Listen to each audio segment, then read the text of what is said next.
بسم الله qodobka waxaan ka soo hadalay ilaa hadda confidentiality ka soo hadalay qaybihiisa confidential marka waxa weeyaan xogtaadu inay noqoto xog qarsoon si kooban waxaan u manaynaa integrity saan hore soo sheegay xogtaadu waa inay waxba laga bedeli karin integrity marka waxaan leenahay data integrity ensure that the data has not been modified in transit aan dhahday xogtaadu intay transitka ku jirto oo inaan wax laga bedeli karin tusaale ahaan senderkaagu waa kan internetka dhex xogtaadu dhex maraysa ilaa iyo another endiga kale inaan xogtaadii waxba laga bedelin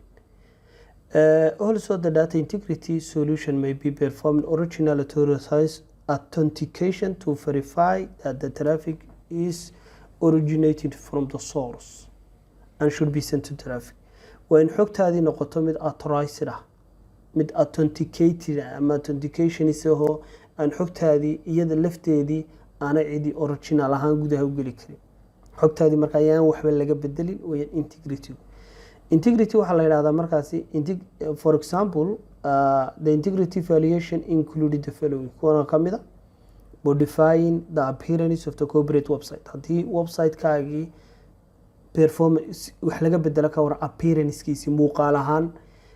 iconadalkii ku kaleeyahay dashboard-kaagii la isku dhex qaldo waa modification ama intercepting and altered e-commerce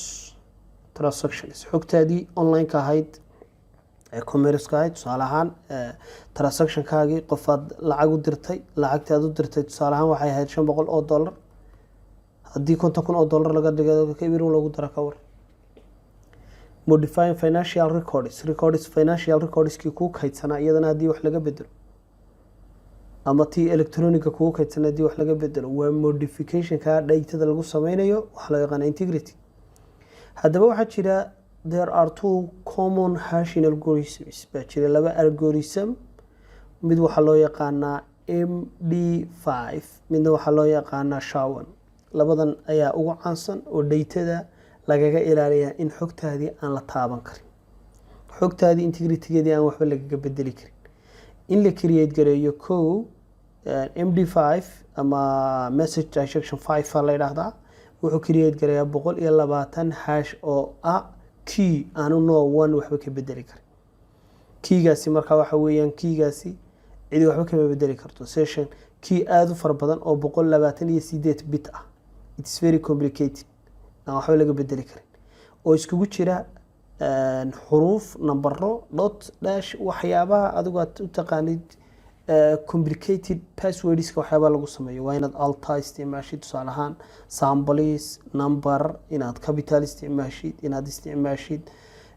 signs exclamation mark whatever it is aad isticmaashid waa very complicated security hash algorithm ka isagana wuxuu create garay oo ka si adagay ka 160 bit ayuu sameeyaa oo hash detection marka wuxuu no one inuu approve ku sameyn karo ama inuu proofreading ku sameyn karo waxa ku jira xogtaadaasi ayay noqonaysaa marka waa security concerns-ka hadda waxaynu markaa sheegnay dhibaatada integrity-ga way dambaysaa baan u jeedaa weerarada integrity-ga laga dhax geystaa laakiin hadda waxaan isbaranay integrity-gu wuxuu yahay iyo xogtaada inaan waxba laga bedeli karin sida looga hortago in marka labadan mid la isticmaalo availability maxaan ka wadnaa availability sida magaca ka muuqato waa helitaan awoodda helitaanka xogtaadu intee leeg bay noqonaysaa ama waxaynu nidhaahnaa tusaale ahaan markaad cid internet ka soo kiraysanaysid ama adeegaad ka samaysanaysid waxa la kala saxdaa wax loo yaqaan service level agreement baa la kala saxdaa SLA wuxuu sheegaa percentage intee leeg ayuu noqon doonaa system-kan aan ku sameynayo inuu available noqdo oo marka soo u baahatid aad heli kartid marka waxa la yiraahdaa haduu noqdo 59 waa inuu noqdaa marka waa inuu noqdaa 99.999 available for example satellite-ka waxa la yiraahdaa waxa performance-kiisu inta ku dhawaada maxaa dhici kara probability ahaan sanadkii minida kooban ayaa waxa ku dhici doona wax loo yaqaan sun outage marka kooraska satellite-keenu kaga hadalo aynu linkiyada soo dhignay inta badan ama hadda ku jira share xirfad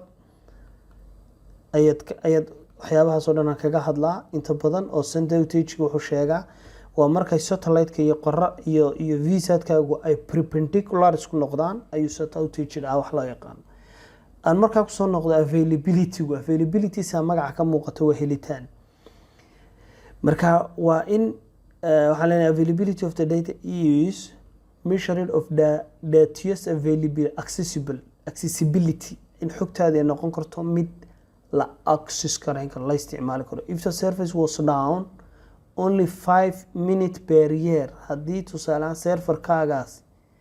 ama adeegu serverkaagu qabanayo 5 daqiiqo la waayo sanadka dhan availability-geedu waa treble 9 sorry waa 59 waa 59